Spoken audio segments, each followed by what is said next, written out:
Hello, this is Astro Breeze, and welcome back to our weekly transits. We have an interesting week, the very end of May here as we transition into beginning of June. And I think it's kind of a theme. We kind of have this Jupiter, this grounding of this Jupiter energy kind of starting, and then we have some little forks in the road, and then a good choice. So I'm going to start with yesterday, Monday, because it's Tuesday, the recording here. And we see Jupiter over here conjuncting the North Node, or it's just past it. Kind of been going on maybe the last few days, but we see that there we have this influence, and we can see that it's definitely optimistic. It's centered on the North Node is where we're going to.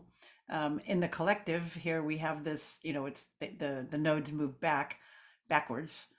But we're at this beginning stage of Taurus here, this initial, this kind of the Aries spot of Taurus. And it's like your plans are taken on, your plans are being stirred. You're taking on bigger issues or ways to follow your path. Um, Optimistic themes. And what's interesting here is the moon is in Libra, and then just right at this time, yesterday, when it was going through Libra, it was making inconjuncts over to that. So I think it started to stir up that energy. And then, when the moon goes into Scorpio, and it will be right on the South Node in a couple days, and it will be kind of taking on, it's got to dip into that scorpionic past. Okay, be careful that you don't dredge up stuff from the past and wing zingers that you don't need to. Careful, watch your tongue that you don't say things about the past in a wounding way, because that's coming closer. But anyway, as it is here, it gives that little bit, I think, of it's a strange inconjunct, or a quincunx, whatever you want to call it, because we have, the ruler of Libra is Venus, and Venus rules Taurus. So it's kind of, how would I say,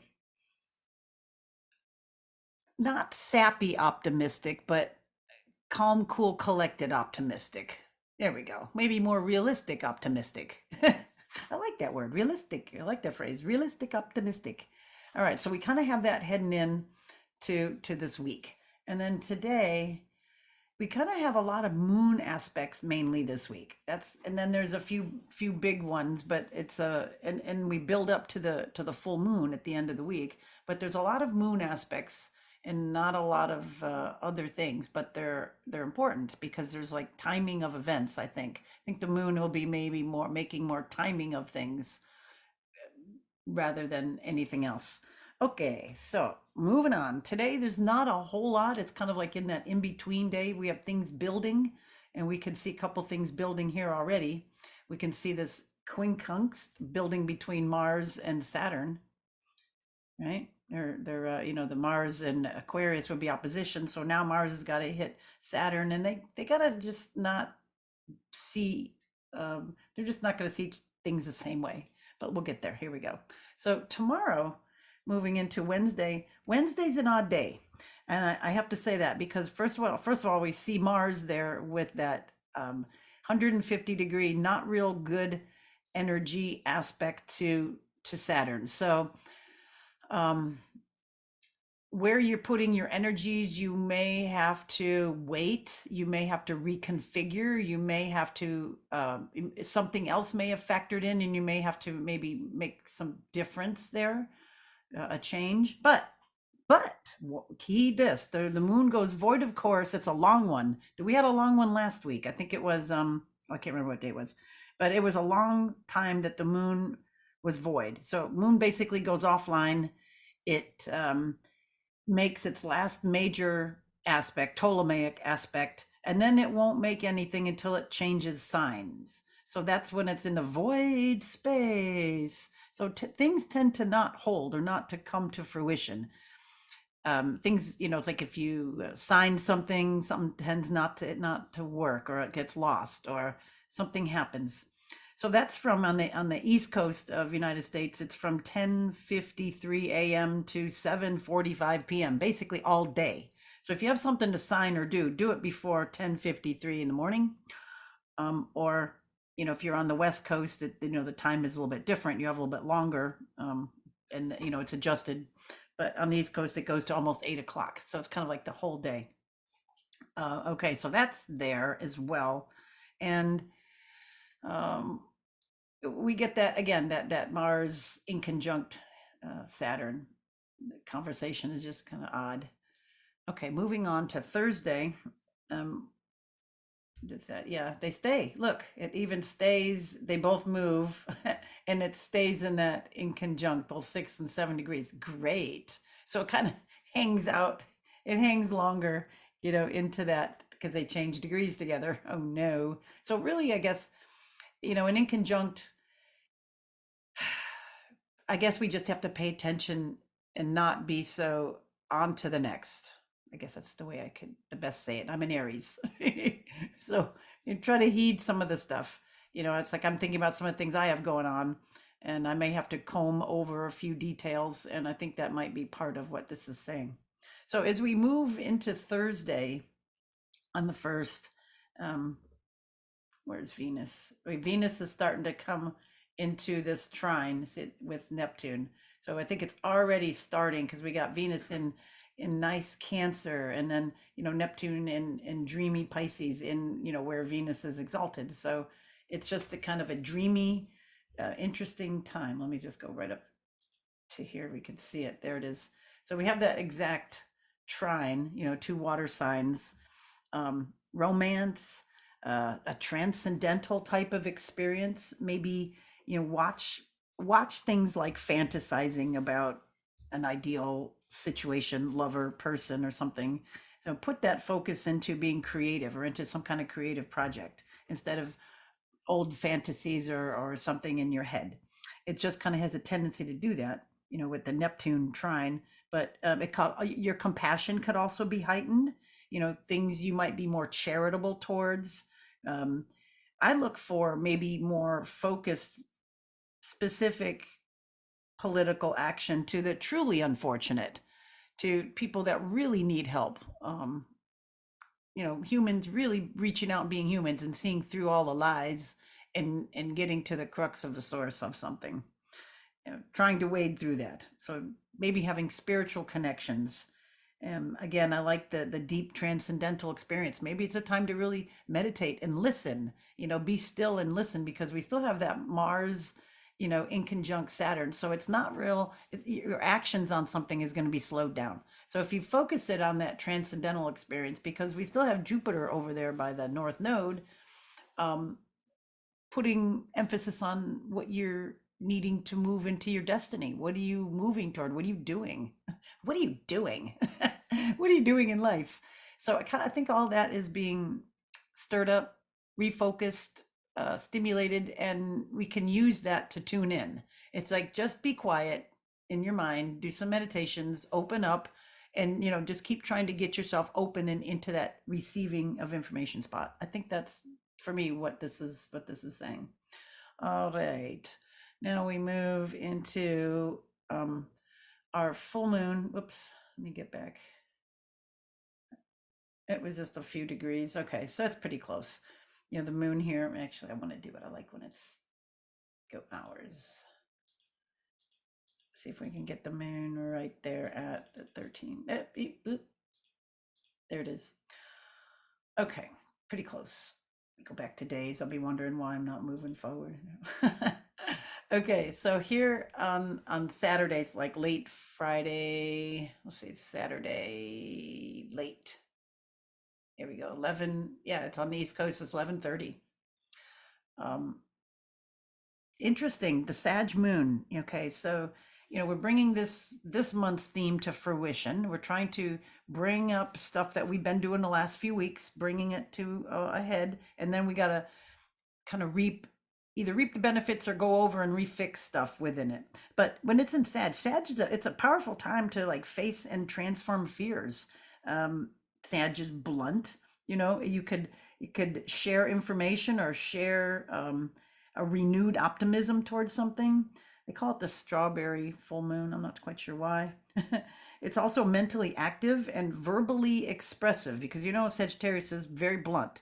So with it being mentally active, we've got right here at down here, Mercury is just about to conjunct Uranus.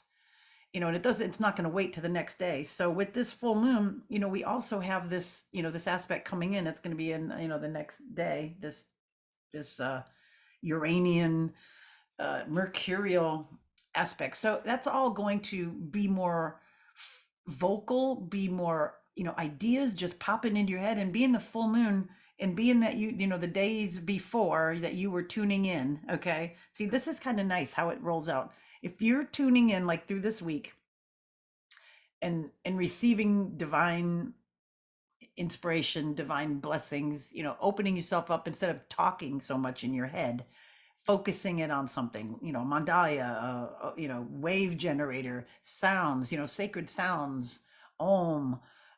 There's lots of them. So using that to focus the mind, then we got to show the universe, or show God, show the divine that we're serious. So if we do a little bit of that work, then here's how we're rewarded. When that the full moon, the moon is lit up with the light of the sun. We also have this really nice, and you can see it here on the very bottom of the chart. We're just talking about this mercurial conjunction with Uranus.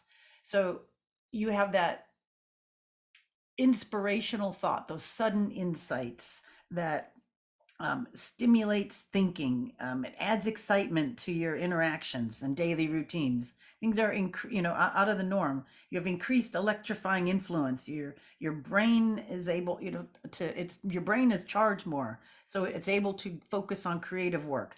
Things go well. Sudden insights happen. Your intuition tunes up. Make sure that you're hydrated too. You want to keep that electrical conduit well lubricated, and good oils too. So not only water dehydration, but oil dehydration. Having the good omega-3 fats, so you can hold on to the water, and enough minerals to hold on to the water, to bring it into the cells. So that's really important, to be able to hold this energy and to ground it. The salts. I like to put a little bit of salt, pinch of salt, and a big pinch of baking soda in my water, maybe a little squirt of lemon or lime, or what's in your season. It just seems to enliven the water, makes it more live, brings that salt, good, Celtic salt or Himalayan salt or Utah salt, to bring all those extra minerals into the water. So this is key for this time, because Taurus is of the earth. So if we make those steps, you do those things intentionally, it's very magical. It's very strong. Okay, so this is a big day. See how we're kind of building up here, and then we get past that, and then Venus now is almost, we're coming down, coming down from the full moon, and yeah, it's exact here. You can see it just walked. Venus. Mercury just went over Uranus there, but then we're coming right into. See, Venus is about to oppose. And there it is. As Venus moves into Leo and starts to get close to Mars, she's got to oppose Pluto. So this is like the strangeness of the week. Okay, so this is where we got to be careful and keep yourself balanced, because this is where imbalances in relationships could heighten. This is where manipulation could come in. This is where obsessions and compulsions could it's like you could set in. There's like an intense pressure to your closest relationships. There could be suspiciousness or jealous or possessive or feeling threatened. Got to stop all that stuff. Stay in your spiritual space. Don't let this stuff strike at you in a negative way. What you can use this, instead of manipulating or power plays or drama, put this back into the creative pursuits. You can use this plutonic energy to just go into the depths. It's in Aquarius still. We're right before it's next week it'll move into Capricorn. But with Venus there in courageous, from the heart Leo, let that shine, let that fun loving Leo energy, with what your passions are, what you like, what your creations, what you want to do. Go into your depths.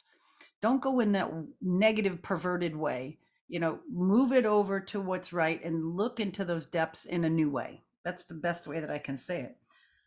Look at it from a new angle because it's in Aquarius, here. So it's kind of it could be an odd point of view, a strange and eccentric. There's the word I want. An eccentric point of view from the heart.